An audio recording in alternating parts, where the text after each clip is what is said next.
오늘 마태복음 5장 38절에서 45절 말씀입니다. 눈은 눈으로 이는 이로 하신 말씀을 너희는 들었다.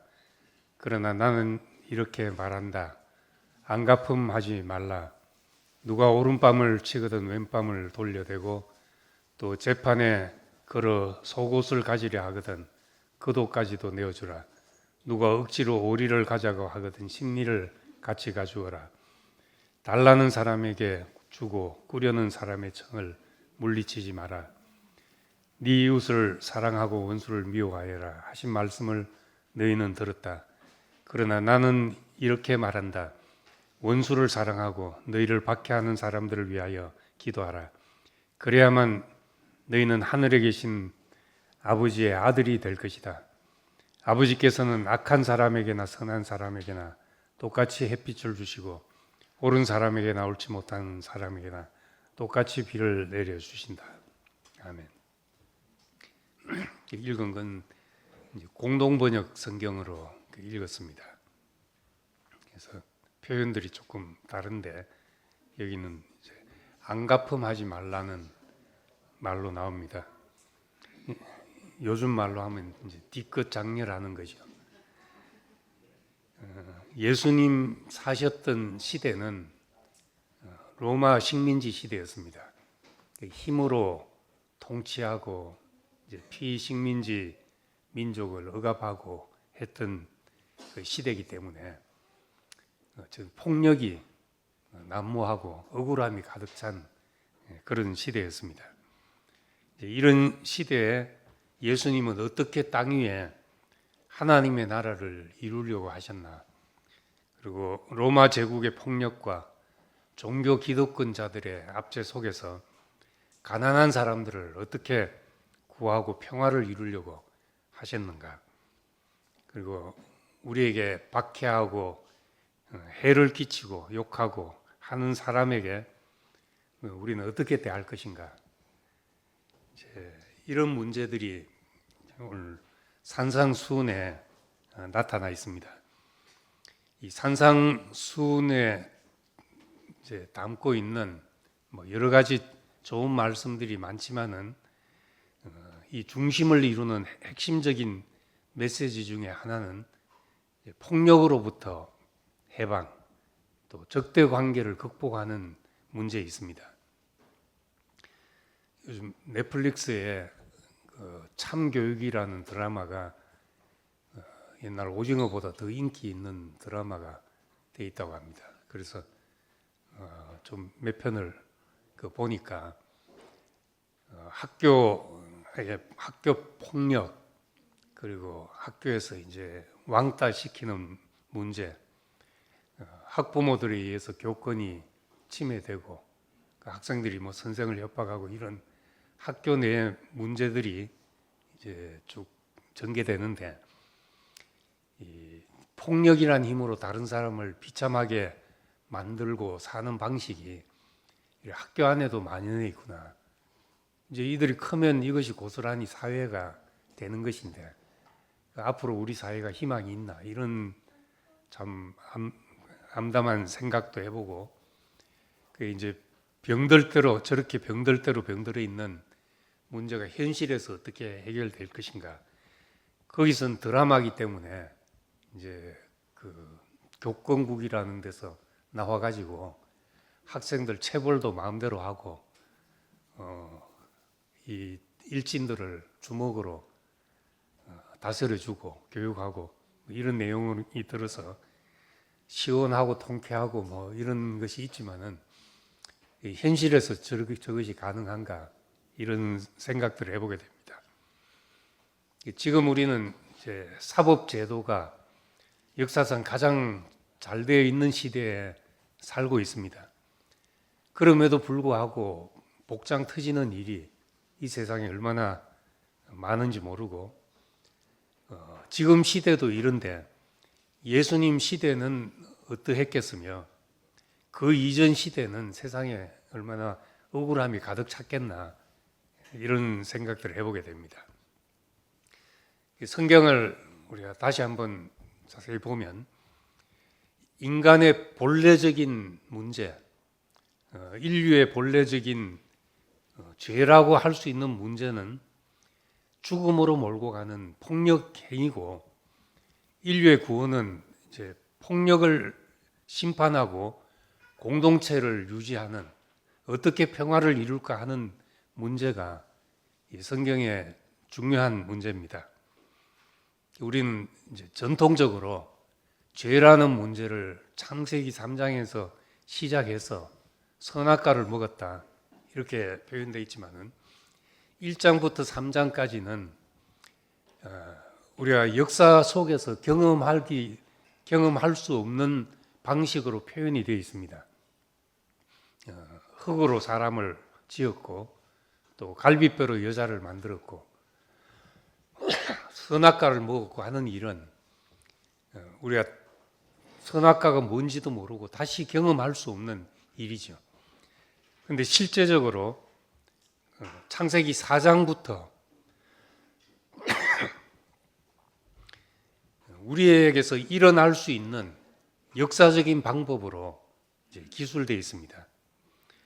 4장에 가인이 아벨을 죽인 형제 살인으로부터 시작해서 6장에 가면은 땅이 폭력으로 가득 찼다, 포악함이 가득 찼다 했는데 폭력으로 가득 찼다는 말이고, 그리고 무법천지가 되었다. 다른 번역에 보면 그렇게 되어 있습니다. 그래서 하나님은 이것을 노아 홍수로 없애버리려고 하셨던 겁니다. 4장부터 6장까지 선악과를 먹은 인간에게서 나타나는 두드러진 현상은 힘으로 다른 사람을 억울하게 하는 일입니다.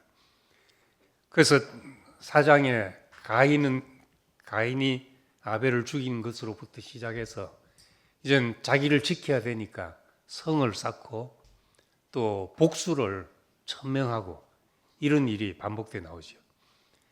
내가 내 상함을 인해서, 내 상처를 인해서 내가 사람을 죽였고 또 내 상함을 인해서 어린아이라도 내가 죽였다. 젊은 사람이라도 내가 죽였다. 나를 벌한 자는 벌이 77배다. 이런 사람이 나오게 된 것입니다. 그러니까 점점 더 자기를 지키자면 더 힘이 있어야 되고 더 무서운 보복을 가해야지 자기를 못 건드리게 하는 이런 일이 계속됐던 겁니다. 그래서 창세기 홍수 이후에 하나님은 노아와 언약을 세우시는데 창세기 9장 5절에 보면 내가 반드시 너희의 피, 곧 너희 생명의 피를 찾으리니 짐승이면 그 짐승에게서, 사람이나 사람의 형제면 그 형제에게서 찾으리라. 이 말은 다른 사람 피를 흘리면 그 사람도 피를 흘릴 것이다. 하나님께서 심판하신다는 것을 이제 천명하고 있습니다. 이 모든 일이 이제 폭력과 관계된 문제들입니다. 그리고 이제 다니엘서 7장에서는 폭력적인 제국에 대해서 나오는데 사자, 곰, 또 표범, 열불 달린 짐승에서 바벨론, 페르시아, 그리스, 로마 시대까지 이어지는 역사를 그렇게 비유로 말씀하고 있습니다. 이 예수님은 그 가장 폭력적인 제국인 열불 달린 짐승의 시대, 로마 제국의 시대에 사람의 아들이 다스리는 그 사람으로 이제 예수님은 오셨습니다. 그래서 이 땅 위의 피 흘림의 문제를 어디서부터 문제를 풀 것인가?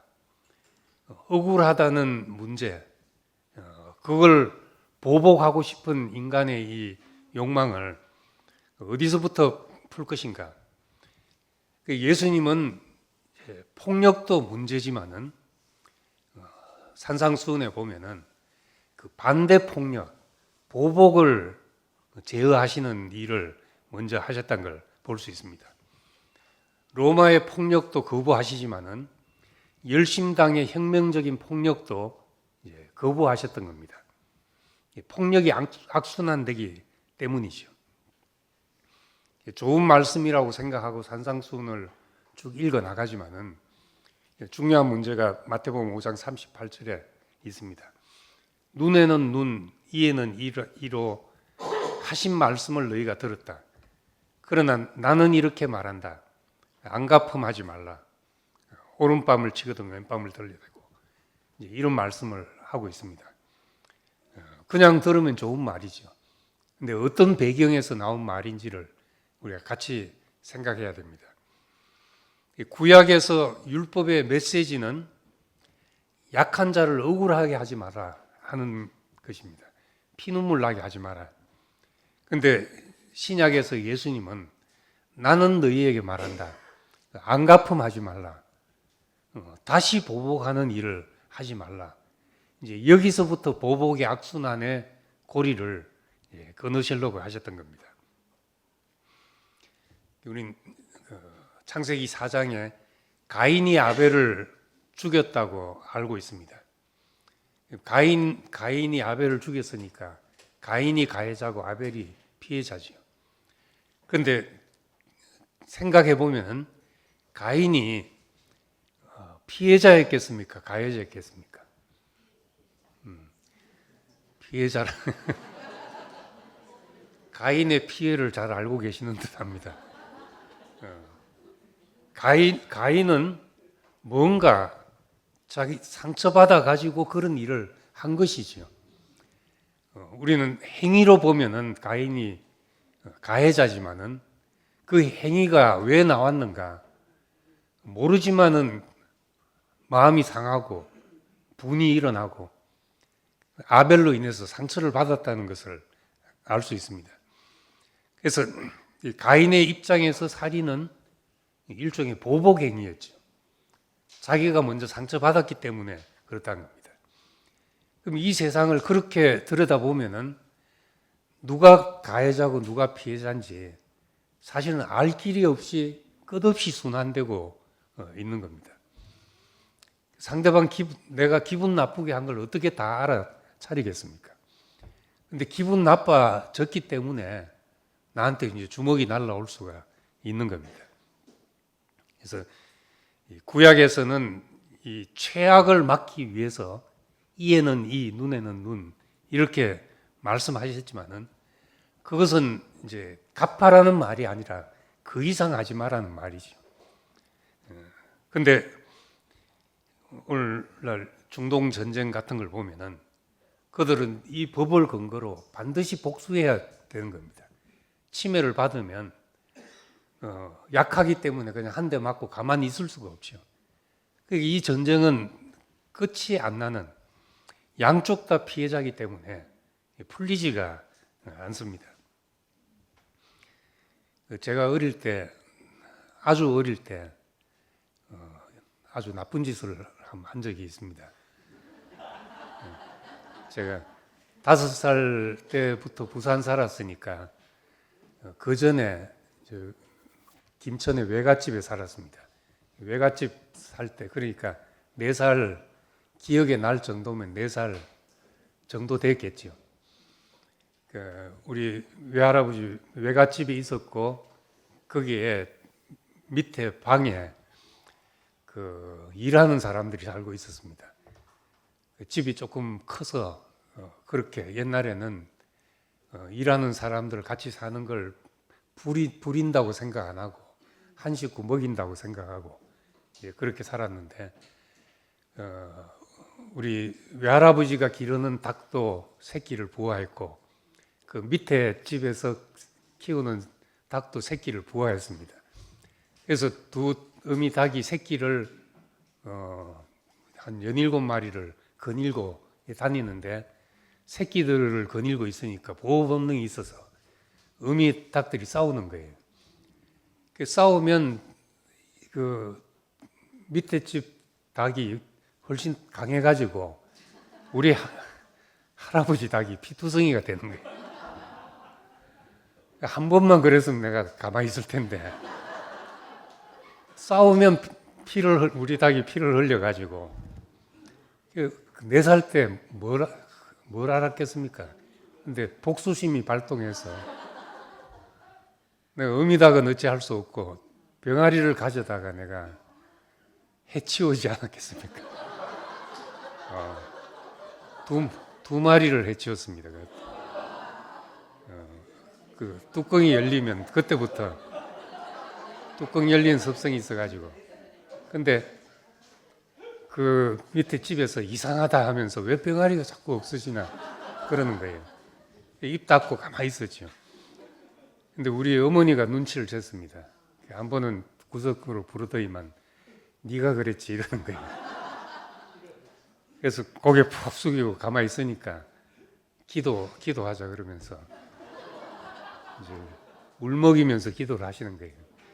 이 어린 것이 무슨 마음에서 그랬는지 나 죄를 범했습니다. 하나님 용서해 달라고 이제 기도를 하는데, 그때 용서 받았는지 어쩐지 모르지만은 그 뒤로 이것이 항상 죄책감으로 떠오르는 거예요. 근데 참 뭐 커서도 아니고 그 어릴 때 복수심이 있었다는 게 나도 의아하기도 한데, 그 김천 살 때 또 한 번 겪은 일은 동네에 머리 빡빡 깎은 저만한 애가 있었습니다. 한 번도 이야기도 해본 적이 없고 한데 지나가서 마주치기만 하면은 제 뺨을 촥 때리고 뛰어 도망가는 거예요. 그래서 뭐 한 번만 그러면 모르겠는데 얘가 볼 때마다 보면 제 뺨을 때리고 도망가는데 이유를 알 수가 없죠. 뭐 얘기를 해봤나, 그리고 뭐 무슨 일인 영문도 모르는데, 근데 그게 어릴 때 4살 때 엄청 스트레스가 됐죠.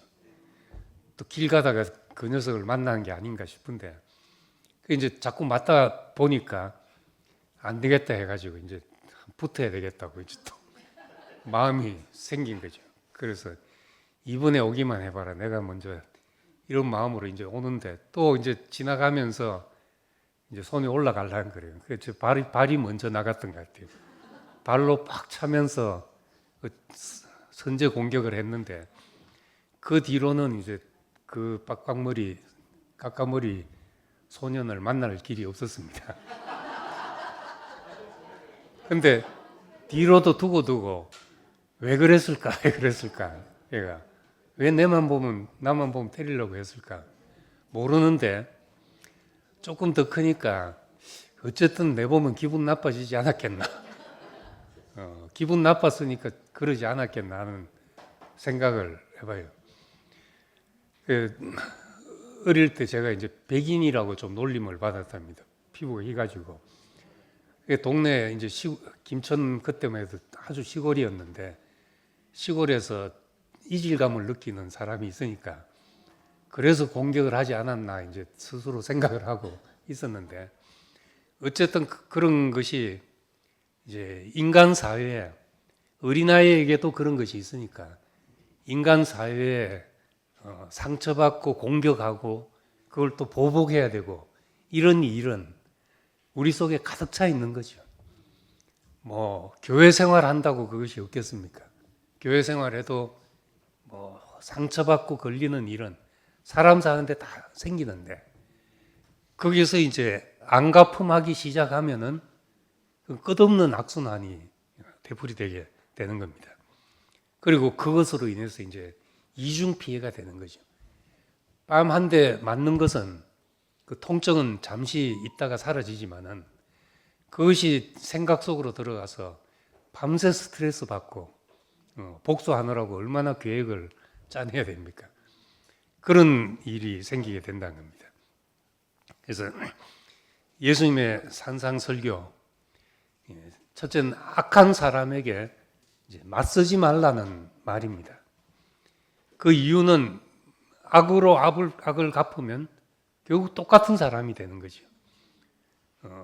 우리의 동기를 심판하는 것은 이제 하나님 앞에서 심판이 되겠지만 행위는 똑같아지버리니까 우리가 그걸 가지고 거기서 이겼다 졌다 할 수가 없는 문제가 됩니다.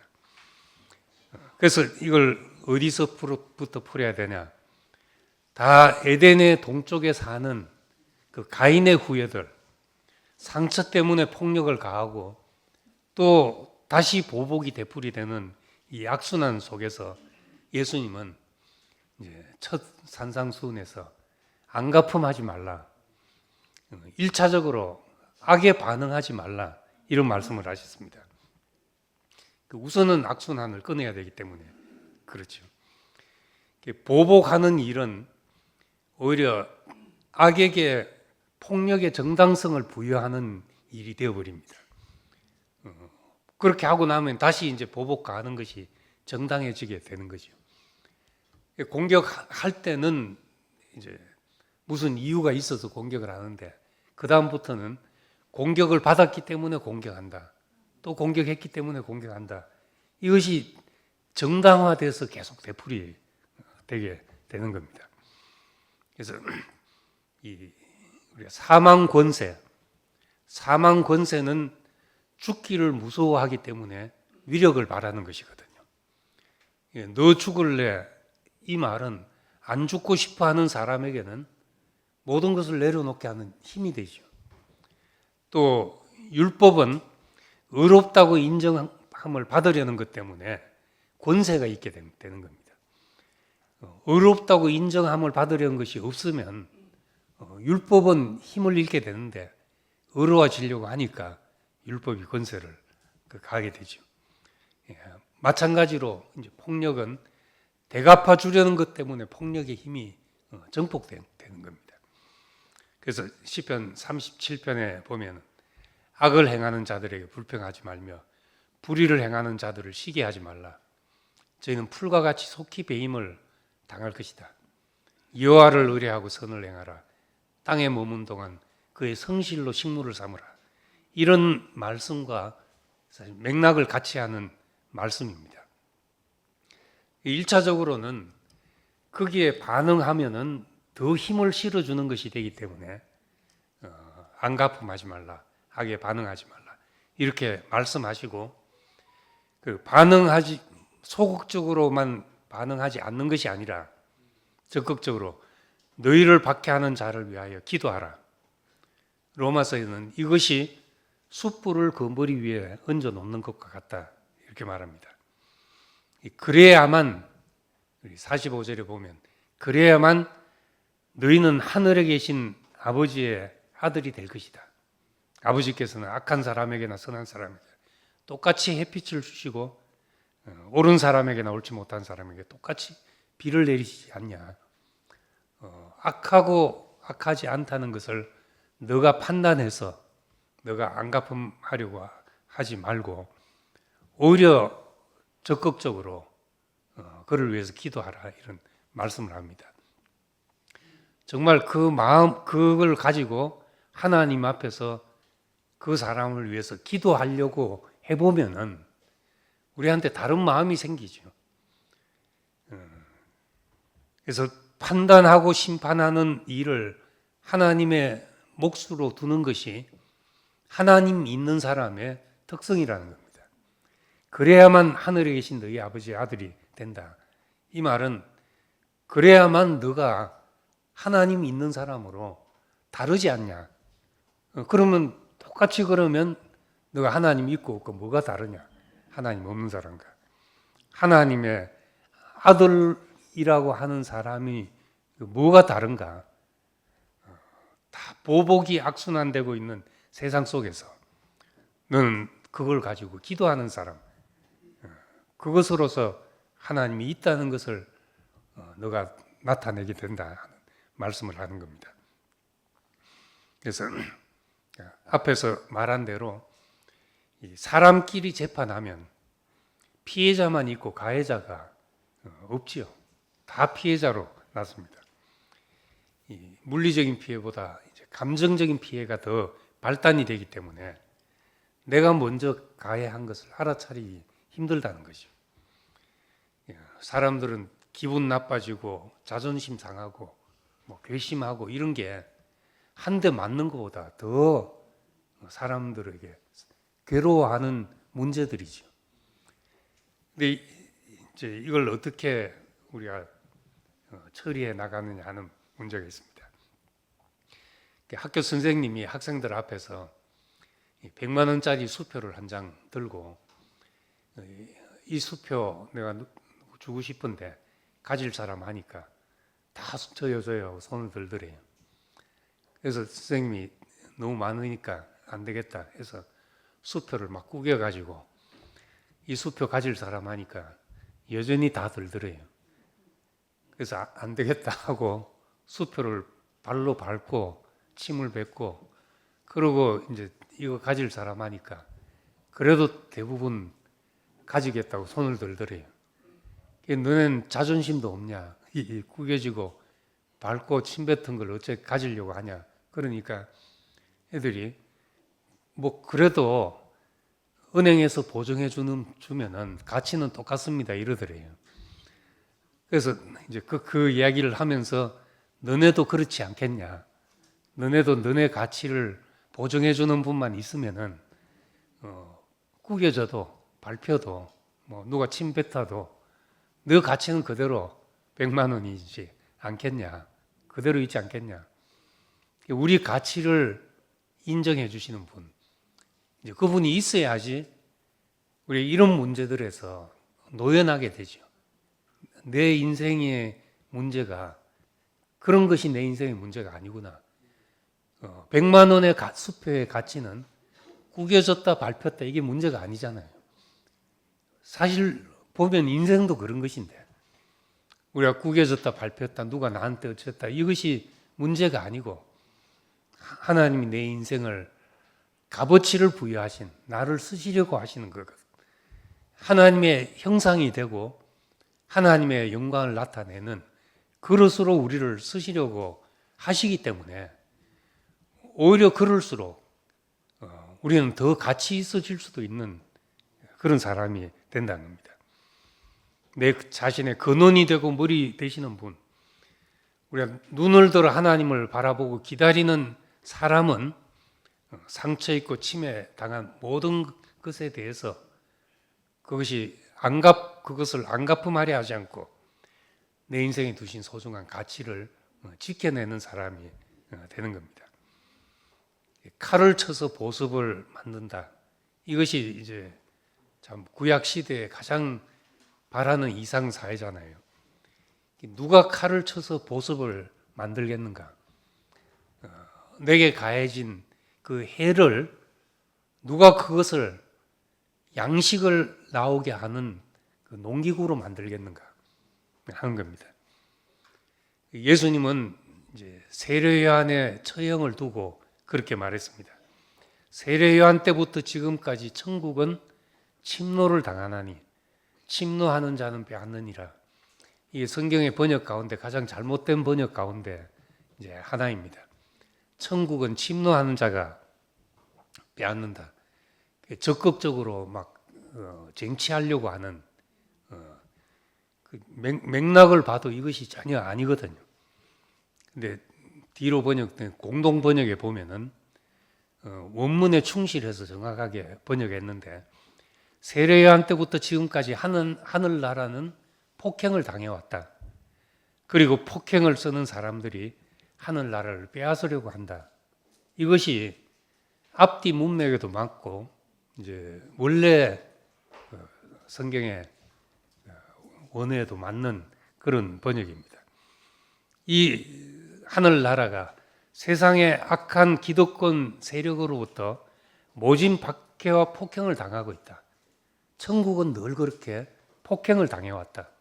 세례 요한도 그랬고 선지자도 그랬고 늘 선지자들은 돌 맞아 죽고 이렇게 해왔다는 겁니다. 그럼에도 불구하고 예수님은 그 폭행을 자기를 죽이는 그 폭력을 짊어지고 하나님 앞에 열매 맺는 자리로 가시게 됐던 겁니다. 우리 인생이 이토록 아름다워질 수 있다는 것을 죽음으로 자신을 보였던 겁니다. 그러니까 정말로 칼을 쳐서 보습을 만드신 분이지요. 그것이 우리도 칼을 쳐서 농기구를 만드는 사람들이 가득 차면은 우리는 이제 보복의 악순환이 아니라 우리에게 가해진 그것을 가지고 풍성한 열매를 맺는 자리로 가게 되는 겁니다. 그때 우리는 교회 안에 먹을 것이 넘쳐나는 자리가 될 것이니까 우리는 이 말씀이 단순히 우리의 이 세상의 그 폭력과 무법천지를 해결하기 위해서가 아니라 궁극적으로는 이것이 하나님이 우리 인생에 주시는 그 열매를 경작해내는 길이기도 하고 그 가장 중요한 고리를 악순환의 고리를 끊는 것이 안갚음하려 하지 말라. 그래야지 너희가 하늘의 아버지의 아들로 하나님 아버지의 아들로 일컬어지게 될 것이다. 그렇게 말합니다. 하나님이 있는 사람, 내가 모든 것을 다 해결하려 하지 않고 그분께 판단을 맡기고 내 인생에 두신 몫은 칼을 쳐서 보습을 만드는 우리는 하나님이 원하시는 열매를 내게 하는 사람으로서 내 인생에 주어진 그 모든 환경을 이용해서 갈 뿐입니다. 이 문제가 예수님 시대에는 너무나 큰 중요한 메시지고 오늘 우리 시대도 법이 참 억울함을 많은 부분 해소하고 하지만은 그럼에도 해결할 수 없는 억울함과 피해와 상처와 이런 것이 가득 찬 인생에게 그것을 되갚으려 하지 않고 그것을 이용해서 하나님이 우리 인생에 내기를 원하시는 열매 맺는 사람으로 바뀌어진다. 내 인생에 흘러가는 어느 한 고리를 끊어야만 우리가 다시 시작하고 다른 인생으로 우리가 전개되는 길이 열리게 되는 겁니다. 그래서 자신이 찢기면서까지 우리에게 열어 보여주시기를 원했던 이 예수의 평화, 로마의 평화는 힘으로 폭력으로 이루어진 평화지만은 예수의 평화는 그 가해를 받아들임으로써 우리 하나님이 우리 인생에 맺으시는 그 열매니까 그 평화에 관한 일이 우리에게 보여줘서 안갚음하는 일이 우리 손에서 그치게 하시고 또 우리 눈에서 그런 일이 또 사라지게 하시고 이 악순환이 선순환이 되는 그런 삶이 되기를 원합니다. 그래서 나를 해하는 것이 우리에게서 변환 장치가 생겨서 그것을 복으로 바꾸는 그때 너는 복이 될지라 하신 아브라함에게 하신 약속대로 우리는 세상 앞에서 원한과 원망과 억울함이 가득 찬 사람으로 서 있지 않고 살면 그런 것들이 쌓이게 되는데 그것을 우리는 복으로 바꿔서 너는 복이 될지라 복의 근원이 될지라 하신 그 약속 안으로 우리가 흘러 들어가게 되기를 원합니다. 이 폭력이 끝나는 사회, 이 거창한 문제가 아니라 우리 안에서 작은 원망과 시비와 갈등과 이 모든 것이 이제 선순환의 어떤 과정으로 전환되는 축복이 있기를 원합니다. 네, 기도하겠습니다.